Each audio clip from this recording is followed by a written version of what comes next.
Bosan lah. Nak tengok apa lah. Yang ni macam dia rasa.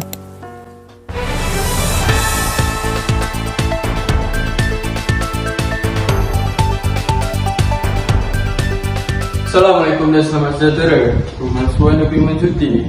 Pihak polis mendapat satu laporan daripada orang awam berkenaan dengan pemalsuan dokumen bagi mendapatkan cuti yang dilakukan oleh pihak tidak bertanggungjawab. Serbuan telah dilakukan.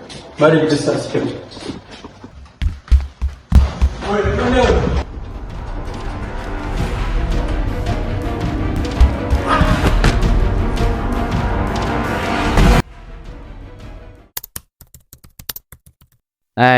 Aduh stres lah. Dah plan nak cuti. Lepas ni tambah-tambah pula kerja aku. Apa ni saya tara ni? Kisah pula kan benda ni. Tuberkulosis lah. Yang doktor, mana tahu dia mula tolong apa rasakan dia rumit cuti apa.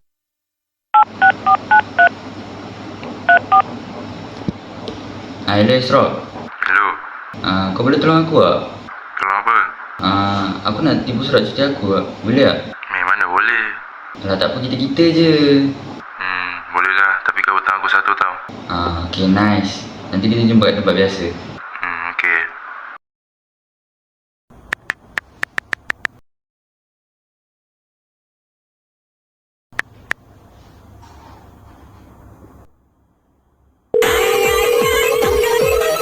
Hello Mirun. Loh? Wah, Syami. Kau sihat ke? Syadai, kau sadis kan? Wah, aku sihat je. Oh. Oi, tidak ni ke agak dah nasi. Okey. Macam ni itu tadi tak? Tadi teracun benda ni boleh jadi. Apa tak nak beri apa-apa ke? Apa tak nak berani? Alah relax lah, kau just kena tanda tangan yang ni je. Cok. Asal buat tu aku cuma calling aku tau. Aku dah tak boleh lah. Relax lah, just tanda tangan cok ke. Ken. Boleh lah. Apa nak panggil diri bagus orang nak? Kau masuk dapur. Ajak dia, nak jalan. Aku buat ni pun suatu member apa je ni. Lah relax lah. Boleh lah. Kira kain ni ada tis. Tu mau kan? Ish. Ini kes pecah mana ni? Kena rekod polis ni.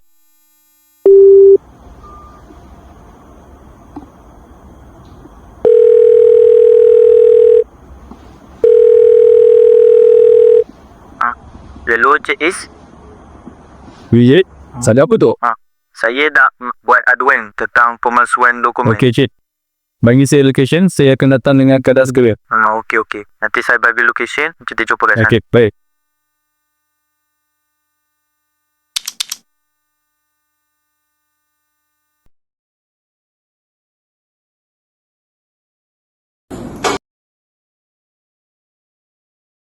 Selamat petang semua. Selamat petang, Bos. Saya telah mendapat aduan telah berlaku pemalsuan dokumen di klinik swasta di bandar ABC. Kita akan mulakan operasi dalam masa 30 minit daripada sekarang. Baik, Tuan. Semua sudah bersedia? Sedia, Tuan. Kalau begitu, kita boleh gerak ke pos masing-masing.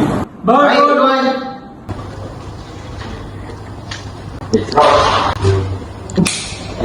Bukan kau saya kat sini. SPRM.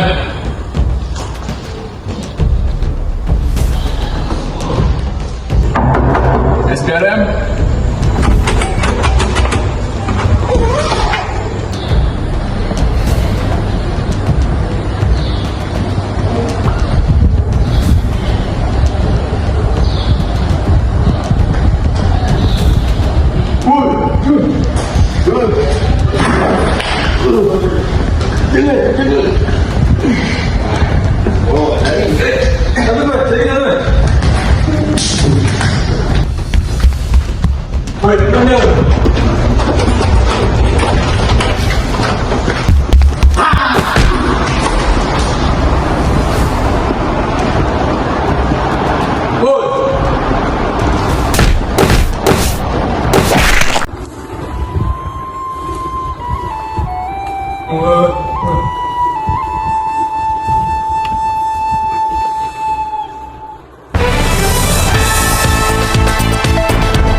Kembali bersama saya Gas, hos anda. Saya akan melakukan wawancara bersama pesalah di klinik swasta Bandar ABC di Selangor.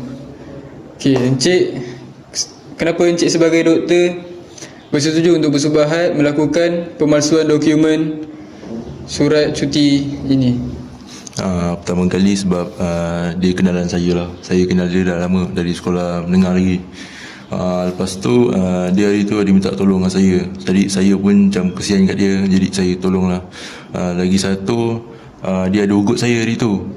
Dia ugut saya macam-macam. Dia cakap nak bakar rumah saya. Jadi saya terpaksa lah. Saya sayangkan kucing-kucing saya. Itu saja. Okey, bersabar.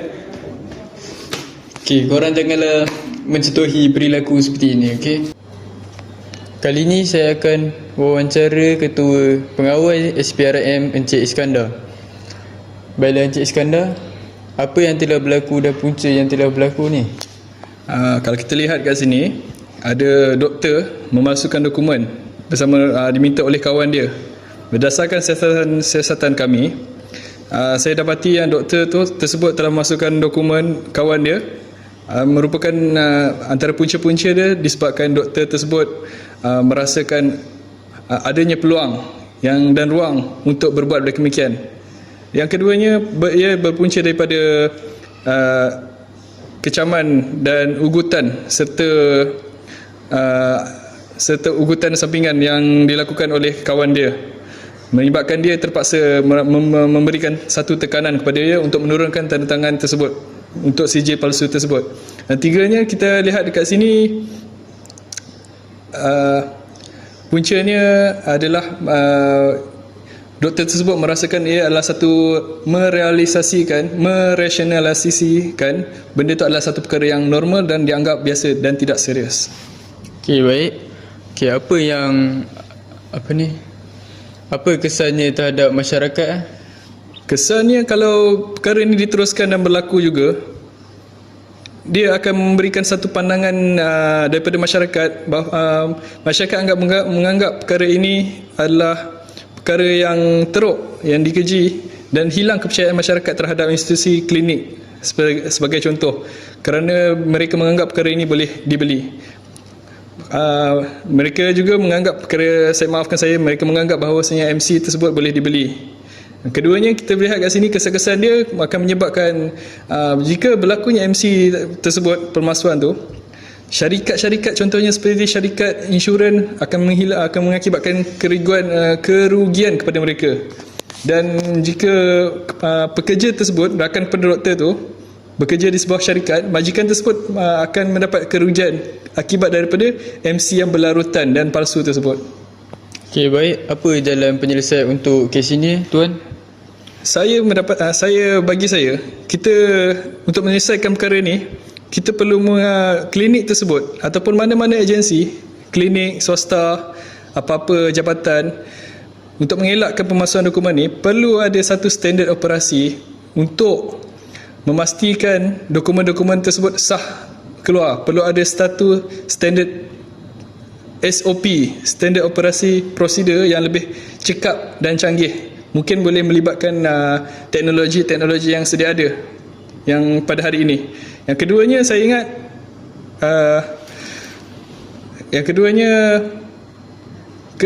kempen-kempen tu perlu dilakukan secara kerap oleh masyarakat supaya masyarakat akan lebih sedar tentang perkara ini.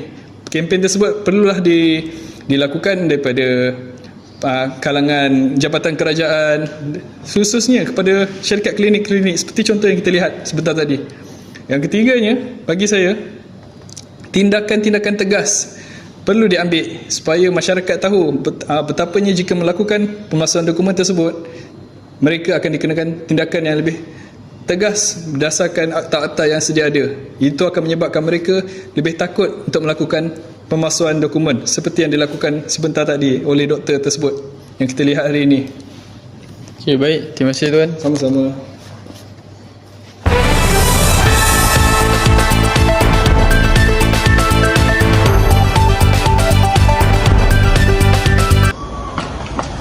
Tuan, saya tak bersalah, Tuan. Kalau tak bersalah, kenapa kau lari? Buat aku pula tu.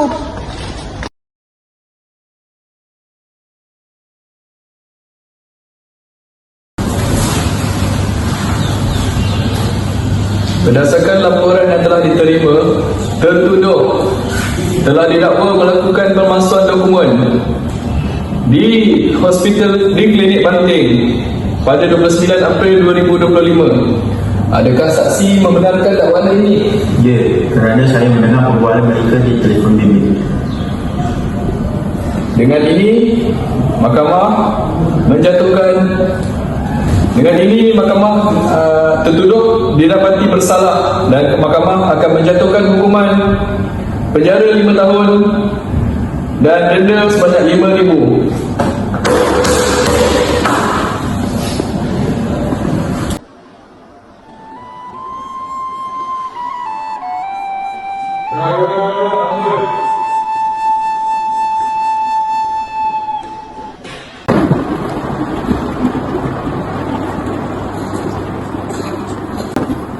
Kisah ini mengajar bahawa kejujuran dan integriti sangat penting, terutama di dalam bidang perubatan yang memerlukan kepercayaan tinggi daripada masyarakat. Tindakan doktor dan rakannya yang memalsukan cuti COVID-19 bukan sahaja merosakkan kerjaya mereka, malah menjejaskan keseluruhan organisasi kesihatan. Penipuan mereka berjaya dibongkar dan mereka dikenakan hukuman yang berat sebagai penyelesaian. Lesen perubatan doktor tersebut digantung, serta garis panduan baru diperkenankan bagi pengesahan cuti sakit. Program latihan integriti juga telah dilaksanakan untuk meningkatkan kesedaran integriti dalam kalangan semua kaki tangan organisasi tersebut. Sekian daripada saya, Gas, hos anda. Semoga bertemu kembali di episod seterusnya.